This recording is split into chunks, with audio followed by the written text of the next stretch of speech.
सो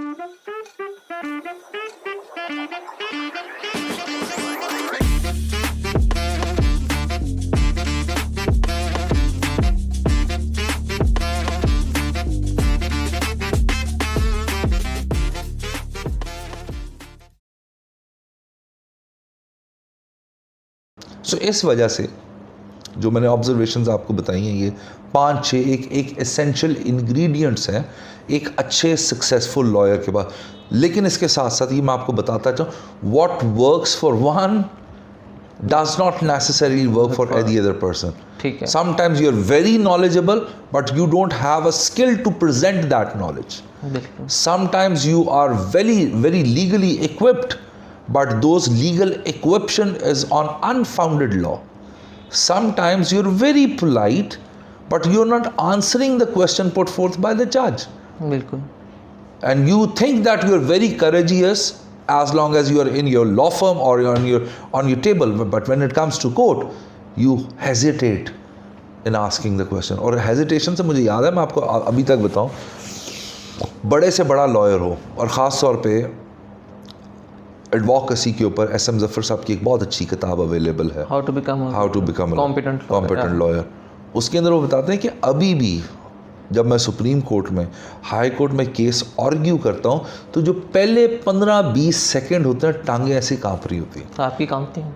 और ये फौजदारी वकालत जो वकालत करते हैं, लिटिगेशन, मैं इन हाउस लोगों की बात नहीं कर रहा, लिटिगेशन जो लिटिगेशन करता है ये तो उसके लिए बहुत बड़ा एडिक्शन है उसके लिए।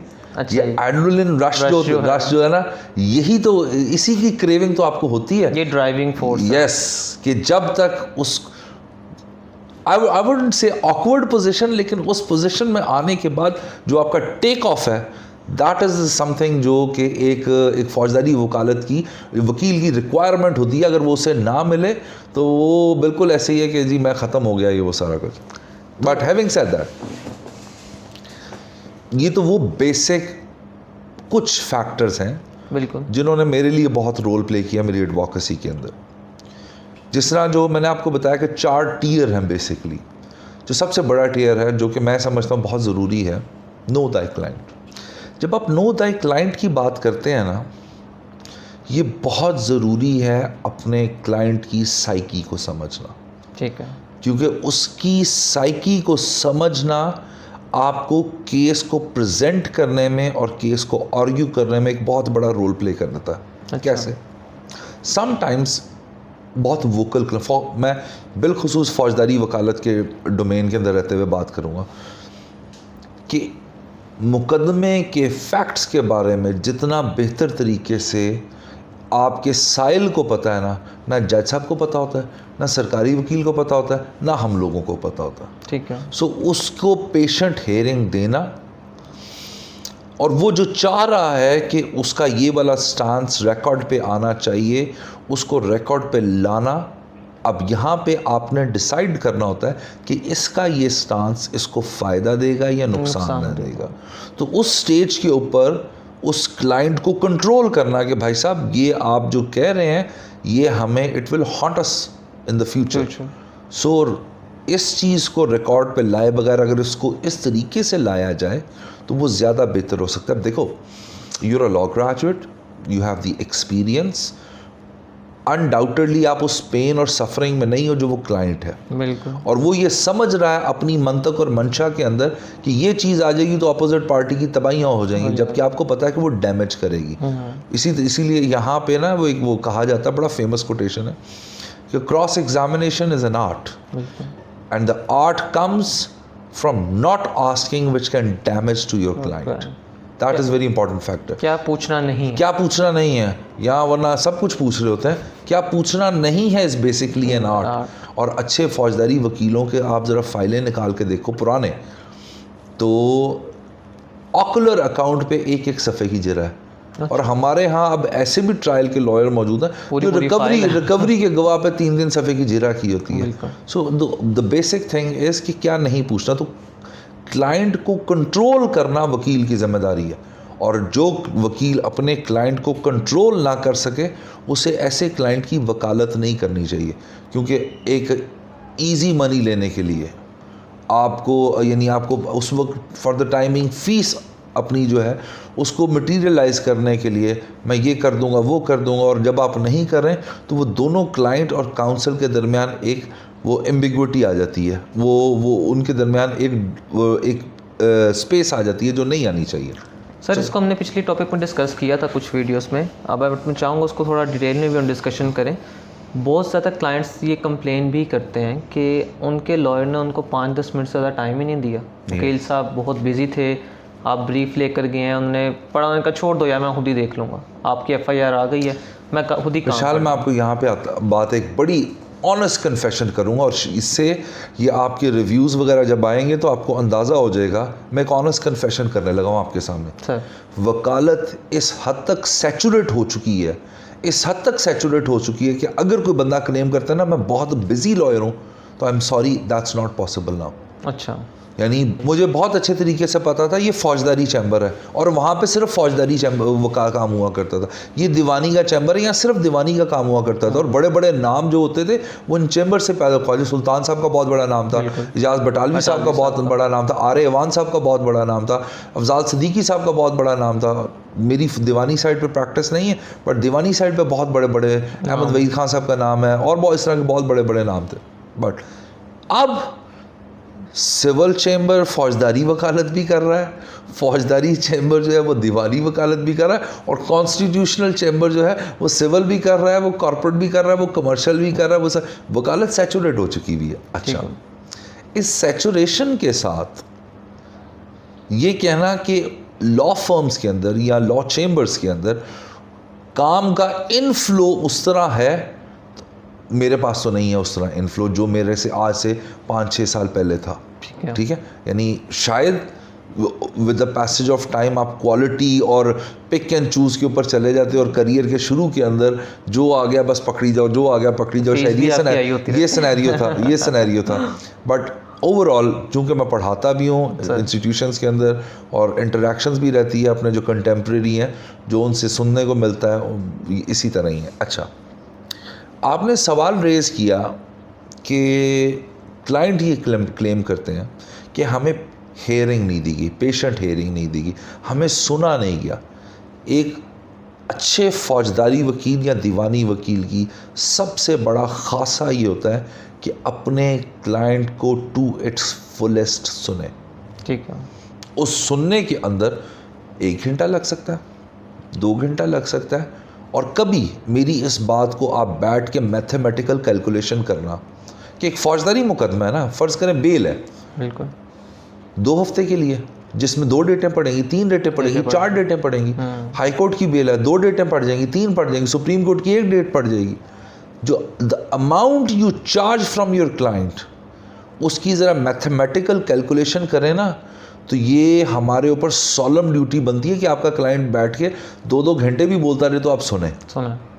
ट्रायल के अंदर है कि वो ट्रायल ज़रा लंबा चलता है, तो इस वजह से यानी वो हर दफ़ा वो पॉसिबल नहीं होता, लेकिन बेल स्टेज के ऊपर बात करें, एंसिलरी मैटर्स के ऊपर बात करें, the kind of amount you charge, और ये आपकी सॉलम ड्यूटी है कि आप उसको सुने, क्योंकि अल्टीमेटली याद रखिएगा, वो बड़ा फेमस कोटेशन है नईम बुखारी साहब का, वकील नहीं केस हारते होते, साइल केस हारते होते हैं। सो इस वजह से जो क्लाइंट सेटिस्फैक्शन है, ये one of the most important fundamental pillars है। मैं आपको ऑनेस्टली बताऊँ, मैंने कई दफ़ा नहीं, अल्हम्दुलिल्लाह ये मेरे साथ मोस्ट ऑफ बड़ी दफ़ा हुआ है कि मैं अगर कोई केस हारा भी हूँ ना, तो साइल मेरे पास आके दोबारा बैठ के, सर ये फ़ीस पकड़ें, इसकी अपील दायर करें, इसकी निगरानी दायर करें, सर इसकी रिट दायर करें। ये क्लाइंट सेटिस्फैक्शन है। ठीक है, क्लाइंट सेटिस्फैक्शन है। और सबसे बड़ी बात, वकालत जो है, वकालत, I don't remember who said it, लेकिन मुझे ये एक बड़ी फेमस सी बात याद आ रही है, जो I think I should put it here as well, कि चेंबर के अंदर वकालत जो है ना, चेंबर के अंदर वकालत, ये पूरी की पूरी वकालत का जो कॉन्सेप्ट है उसका 1% है। अच्छा, 99% is networking, socialising and client satisfaction. और उसके बाद फिर आपकी चेंबर के अंदर जो एक्टिविटीज़ होती हैं, फिर court and onward so and so fourth, वो 1%, वो not almost 1%, I wouldn't say 1%, but मैं अगर आप रेशियो अगर डिसाइड करें, देखिए अगर आप सोशलाइजिंग करेंगे तो आपके पास एक अपॉर्चुनिटी है केसेस ग्रैब करने की। नेटवर्किंग करेंगे तो आपकी प्रोफाइल एनहांसमेंट होती है कि ये एक अच्छा वकील है, और उसके बाद आपने दफ्तर में बैठ के उन दो जो आपने काम किए हैं उसकी एक्सपेक्टेशन को, if you want to live up to that, you work hard in the chamber. So इस वजह से client satisfaction is one of the most fundamental pillar. और जिस तरह मैंने आपको कहा कि समटाइम्स आप यू लूज़ अ केस, लेकिन फिर आपको क्लाइंट कहता है नहीं सर आपने ही करना है, क्योंकि मुझे पता है कि मेरी आपने ट्रू, ऑनेस्ट और ईमानदारी के साथ, हमारे प्रोफेशन में अनफॉर्चुनेटली ईमानदारी का एलिमेंट जो है ना वो थोड़ा सा आजकल ग्रे एरिया में गया हुआ है, it needs to be bring back. So आपने मेरा ईमानदारी के साथ मुकदमा लड़ा है, लिहाजा मैं चाहूँगा कि अगली अदालत में भी आप ही हमारी रिप्रेजेंटेशन करें। सो इस वजह से client satisfaction is very important. ये बताइएगा कि जब आप वकालत ही उनकी कर रहे हैं जिन पे एलिजेड है कि इन्होंने कोई ना कोई जुर्म किया है, तो इसमें ईमानदारी का फैक्टर किस तरीके से आता है? क्योंकि वो तो चाहेंगे कि यार बाय हुक और बाय क्रुक मियाँ अली हैदर साहब उनको इस जेल से, इस पुलिस कस्टडी से, इस केस से बाहर निकालें। विशाल, पहली बात, ये बाय हुक और बाय क्रुक वाला जो कॉन्सेप्ट है ना, एक फौजदारी वकील पे एप्लीकेबल नहीं होता। और जिन फौजदारी वकीलों को आई लुक अप टू, आज़मज़ी तारड़ साहब, उसके बाद क्या कहते हैं बैरिस्टर सलमान सफदर साहब, यानी ये दो एक ऐसी पर्सनैलिटीज़ हैं, they are the legal stalwarts मेरे टाइम के अंदर। इनसे पहले भी ख्वाजा सुल्तान साहब थे, ख्वाजा हारिस साहब हैं, यानी ये बहुत बड़े बड़े नाम हैं, एजाज बटालवी साहब हैं, बहुत बड़े नाम थे, बट मैंने उन्हें देखा नहीं। और मेरे दौर के जो कंटेम्प्रेरीज हैं, जो मेरे से 5, 10, 15 साल जिनकी स्टैंडिंग ज़्यादा है, मैं इनकी बात करूँ, ये हुक और क्रुक का कॉन्सेप्ट इन पर एप्लीकेबल नहीं है सर। ये अपने क्लाइंट को true, honest, fair, professional representation देते हैं, and that's what I do for my clients. Now coming back to your question कि जी जिन्होंने अलेजेडली कुछ किया हुआ, यार मैंने पहले भी अपने एक लेक्चर में ये बात की थी और मैं इसको दोबारा रीअसर्ट करूँगा। इस दुनिया के अंदर स्याह हो या सफ़ेद हो, अच्छा हो या बुरा हो, उस मेरे पाक परवरदिगार की ज़ात को सब पता है। बिल्कुल सब पता है। वो देख रही है कि अगर अली हैदर ने चोरी की है तो उसको पता है मैंने चोरी की है। In spite of all this, मुझे at the day of judgement opportunity of hearing दी जाएगी। एक वकील का काम अपने क्लाइंट को एक जज के सामने अपॉर्चुनिटी ऑफ हेयरिंग प्रोवाइड करना है, और हम अपॉर्चुनिटी ऑफ हेयरिंग के अंदर बिलखुसूस, चूँकि मेरी डिफेंस की ज़्यादा वकालत है, तो मैं आपको बताऊं कि हम कोई पेपर प्रिपेयर नहीं करते, हम कोई कागज़ प्रिपेयर नहीं करते, हम कोई एविडेंस 99.9% मैं आपको बता रहा हूँ, मेरे प्रोफेशन की जो मेरी वकालत की स्टैंडिंग है उसके अंदर मैंने यानी आज तक देखा 340 सबसेक्शन 2 में मुलज़म बतौर विटनेस या उसने गवाह पेश की हो, 342 के स्टेटमेंट के अंदर हम ही उन्हीं के स्टेटमेंट्स के ऊपर अपने जवाब जमा करवा रहे होते हैं। सो मैं अपना डिफेंस किससे तैयार करता हूँ? प्रोसिक्यूशन के जमा कराए हुए कागजात under section 173 in a court of law. ठीक है। और जब जजमेंट पास हो जाती है और मेरी मर्डर अपील या रेफरेंस आता है, तो उसमें जो ऑलरेडी हो चुका हुआ है वो किसने किया है? प्रोसिक्यूशन ने किया है, जिस पे जरा की है डिफेंस ने, उसके ऊपर अपनी रिप्रेजेंटेशन, अपने क्लाइंट की रिप्रेजेंटेशन कर रहा होता हूँ अदालत के अंदर। सो इस वजह से लेट मी से इट आउट लाउडली कि हम कोई हुक और क्रुक वाले कॉन्सेप्ट पे नहीं चलते। ठीक है। जो कागज़ों में मौजूद है उसके मुताबिक क्लाइंट की रिप्रेजेंटेशन होती है। और फेमसली सही मंजूर मलिक साहब, हिज लॉर्डशिप मिस्टर जस्टिस मंजूर मलिक साहब की ज़ुबान के अंदर वो कहा करते थे ये पेपर जस्टिस है। बिल्कुल, जो कागज़ों में मौजूद है उसके ऊपर फैसला होना। सो इस वजह से हम लोग ट्रू, ऑनेस्ट, प्रोफेशनल रिप्रेजेंटेशन देते हैं अपने क्लाइंट को। सो जो ईमानदारी का एलिमेंट है, अनफॉर्चुनेटली ये छोटी बार्स के अंदर ये एलिमेंट आ जाता है कि जहाँ पे लॉयर्स थोड़े से मैल प्रैक्टिसेस के अंदर पड़ जाते हैं विदाउट नेमिंग एनीवन और any bar association. But having said that, एक वकील की पहचान उसकी क्रेडिबिलिटी होती है। बल्कि यहाँ पे मैं आपको एक और एग्जांपल दूँ। वो एग्जांपल ये है,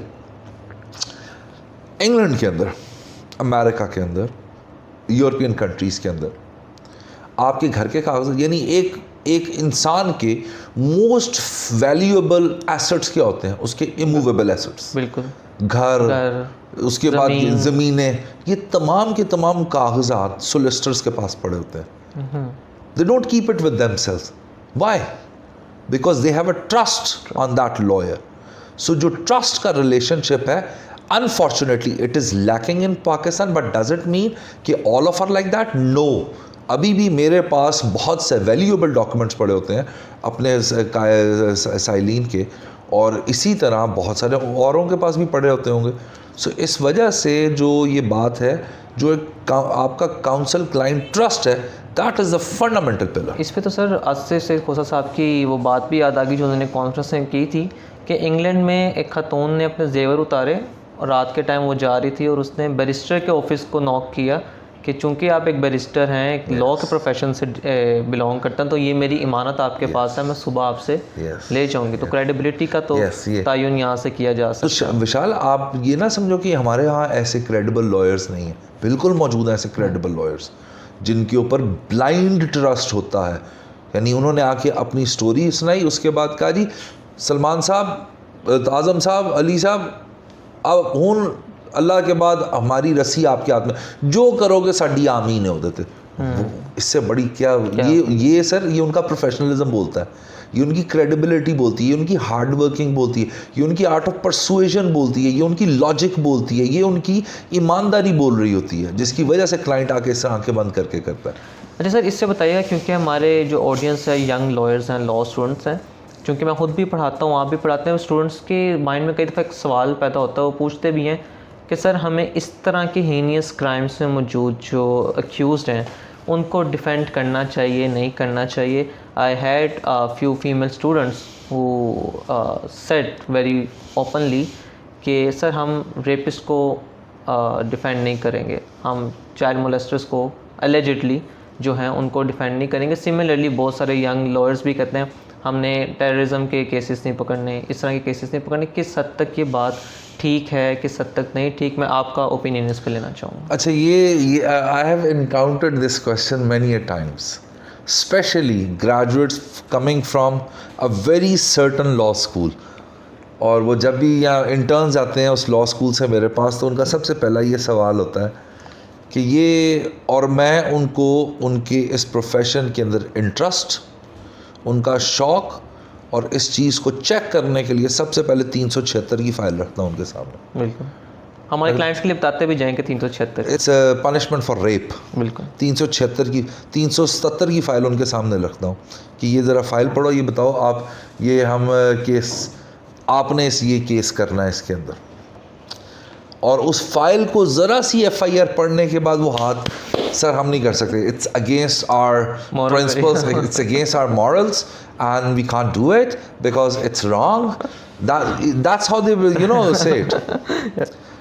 So my take on this point is, first of all, every case is a defensible case, number one. ठीक है. Number two, जब आप morality और legal ethics की बात करेंगे ना, तो you will find many things in contradiction to each other. We are also humans. बिल्कुल. Or these kind of heinous circumstances, heinous offences does take a toll on a lawyer. यानी आपके सामने Zainab incident आपके सामने है, फिर आपके सामने नूर मुकद्दम वाला आपके सामने, डज टेक अ टॉल. और अभी रिसेंटली जो फैसलाबाद बार ने जो किया है रिप्रेजेंटेशन, सो इसी we are also human beings. एक बात याद रखिएगा, और ये चीज़ मैंने सीखी अपने वालिद साहब से, और इसकी क्योंकि प्रैक्टिकल इम्प्लिकेशन होती भी देखी मैंने सलमान सफदर साहब के प्रैक्टिस के अंदर. अगर मैं खुद सेटिस्फाइड हूँ कि मैं इस मुकदमे के अंदर अपने क्लाइंट को ट्रू, ऑनेस्ट, प्रोफेशनल रिप्रेजेंटेशन दे सकता हूँ, I will take that case. ठीक है, इर्रिस्पेक्टिव कि वो हीनियस है या जो भी है. अच्छा, अब यहाँ पे बहुत सारे लोग सवाल करेंगे, सर ये तो मॉरली गलत है, सर आप कैसे ये काम कर सकते हैं? दूसरी ये बात, टू आंसर दैट क्वेश्चन, कि कभी भी आपके सामने क्लाइंट आके ये नहीं कहता कि हाँ ये मैंने काम किया। अच्छा, which leads to another question कि आप जो इतने सालों से खाक छानते फिर रहे हैं इस profession, are you not in a position to जज कि ये किया या नहीं किया है कि नहीं किया? The answer to that question is that's not my job. अच्छा, That's the job of a judge to determine whether that person is guilty or not. What I am doing is, or what as a lawyer I should be doing is, bring his defense on record.